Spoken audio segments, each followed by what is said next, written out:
You, John Fitzgerald Kennedy, do solemnly swear. I, John Fitzgerald Kennedy, do solemnly swear. That you will faithfully execute the office of President of the United States. That I will faithfully execute the office of President of the United States. And will, to the best of your ability.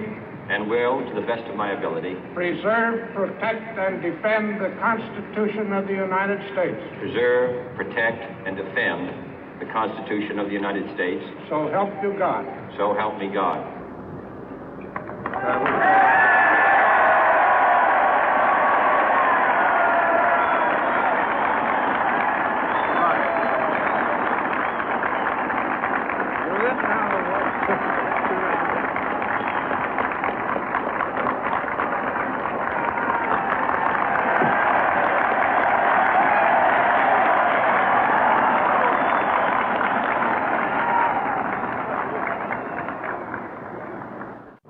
Vice President Johnson, Mr. Speaker, Mr. Chief Justice, President Eisenhower, Vice President Nixon, President Truman, Reverend clergy, fellow citizens. We observe today not a victory of party, but a celebration of freedom, symbolizing an end as well as a beginning, signifying renewal as well as change. For I have sworn before you and Almighty God the same solemn oath our forebears prescribed nearly a century and 3/4 ago. The world is very different now, for man holds in his mortal hands the power to abolish all forms of human poverty and all forms of human life. And yet the same revolutionary beliefs for which our forebears fought are still at issue around the globe. The belief that the rights of man come not from the generosity of the state, but from the hand of God.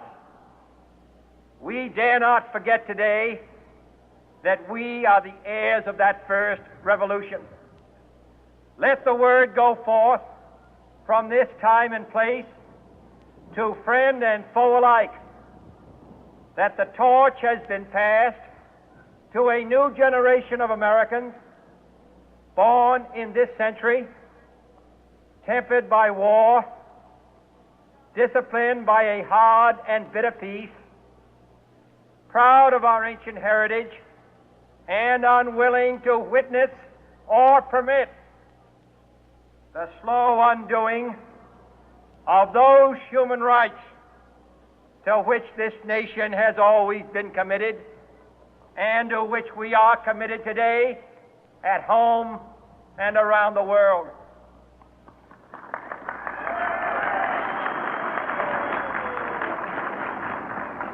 Let every nation know, whether it wishes us well or ill, that we shall pay any price, bear any burden, meet any hardship, support any friend, oppose any foe to assure the survival and the success of liberty.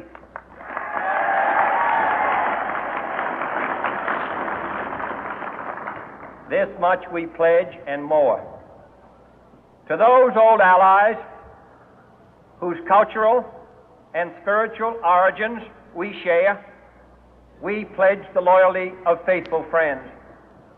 United, there is little we cannot do in a host of cooperative ventures.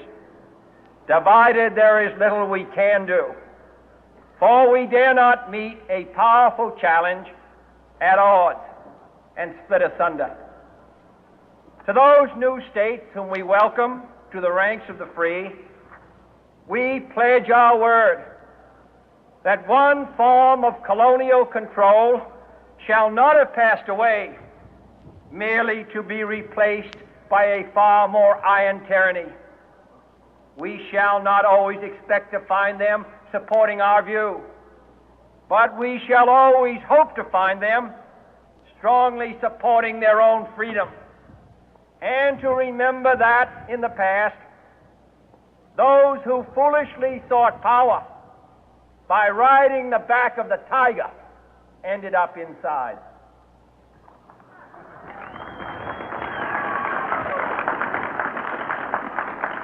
To those people in the huts and villages of half the globe struggling to break the bonds of mass misery, we pledge our best efforts to help them help themselves for whatever period is required, not because the communists may be doing it, not because we seek their votes, but because it is right. If a free society cannot help the many who are poor, it cannot save the few who are rich.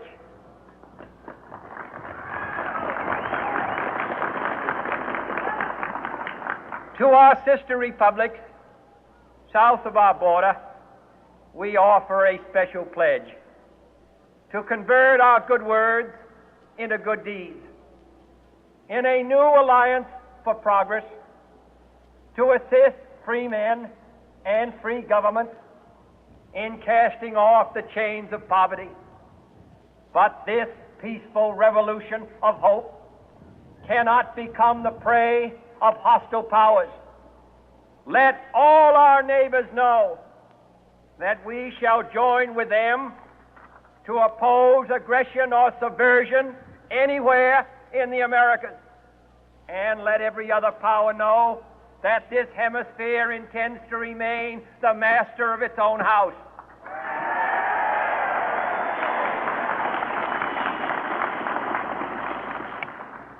To that world assembly of sovereign states, the United Nations, our last best hope, in an age where the instruments of war have far outpaced the instruments of peace, we renew our pledge of support to prevent it from becoming merely a forum for invective, to strengthen its shield of the new and the weak, and to enlarge the area in which its writ may run. Finally, to those nations who would make themselves our adversary, we offer not a pledge, but a request that both sides begin anew the quest for peace. Before the dark powers of destruction, unleashed by science, engulf all humanity in planned or accidental self-destruction, we dare not tempt them with weakness, for only when our arms are sufficient beyond doubt can we be certain beyond doubt that they will never be employed.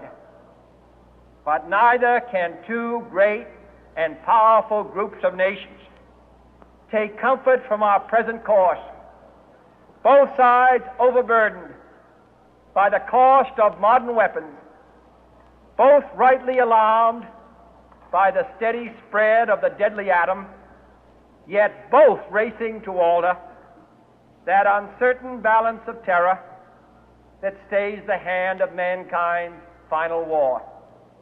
So let us begin anew, remembering on both sides that civility is not a sign of weakness, and sincerity is always subject to proof.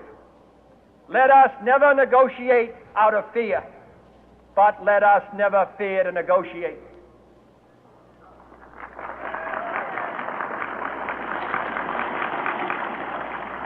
Let both sides explore what problems unite us, instead of belaboring those problems which divide us.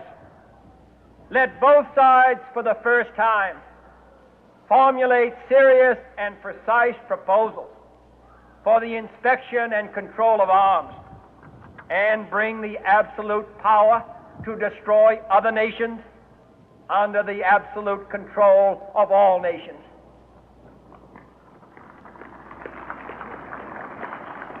Let both sides seek to invoke the wonders of science instead of its terrors. Together, let us explore the stars, conquer the deserts, eradicate disease, tap the ocean depths, and encourage the arts and commerce. Let both sides unite to heed in all corners of the earth the command of Isaiah to undo the heavy burden and let the oppressed go free. And if a beachhead of cooperation may push back the jungle of suspicion, let both sides join in creating a new endeavor, not a new balance of power, but a new world of law, where the strong are just and the weak secure and the peace preserved. All this will not be finished in the first 100 days, nor will it be finished in the first 1,000 days, nor in the life of this administration, nor even perhaps in our lifetime on this planet. But let us begin.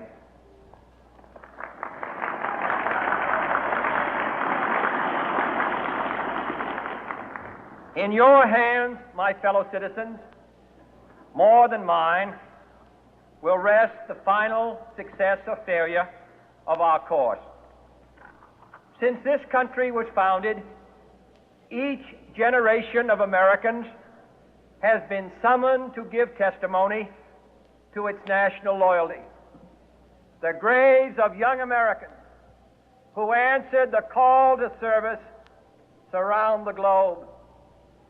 Now the trumpet summons us again, not as a call to bear arms, though arms we need, not as a call to battle, though in battle we are, but a call to bear the burden of a long twilight struggle, year in and year out, rejoicing in hope, patient in tribulation, a struggle against the common enemies of man, tyranny, poverty, disease, and war itself. Can we forge against these enemies a grand and global alliance, north and south, east and west, that can assure a more fruitful life for all mankind? Will you join in that historic effort?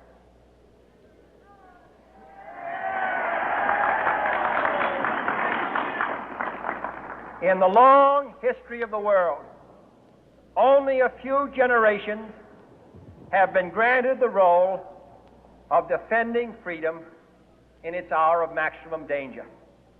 I do not shrink from this responsibility. I welcome it.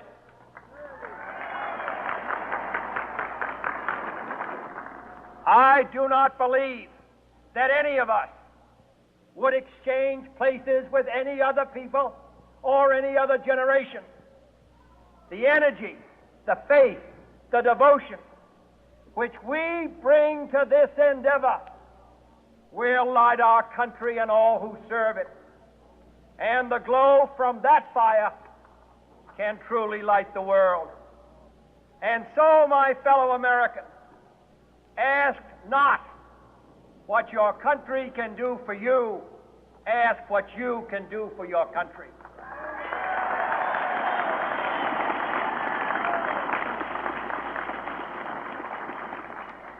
My fellow citizens of the world, ask not what America will do for you, but what together we can do for the freedom of man.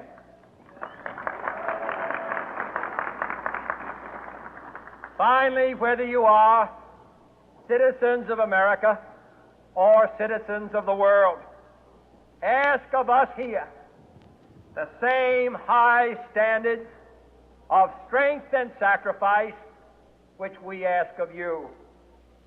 With a good conscience, our only sure reward, with history the final judge of our deeds, let us go forth to lead the land we love, asking His blessing and His help, but knowing that here on earth God's work must truly be our own.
Какой там ГПС автосалон?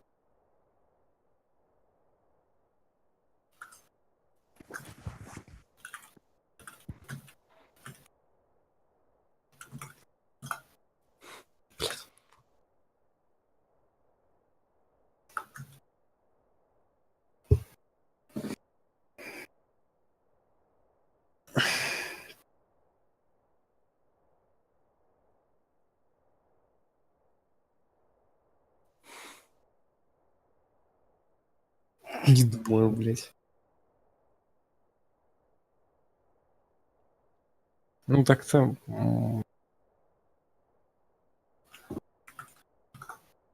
Напиши ему как.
Чё мне придется там такое ахинею нести?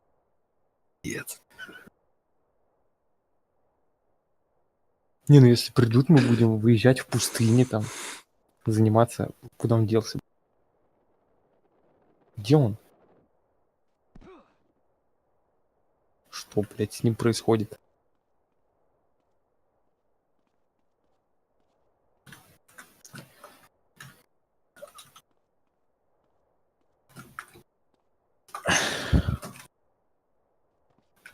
Ой, блядь! Что, блядь? Я наверху. Что мне делать? А, понял, просто туда прыгнуть. Как это, блядь, чинить?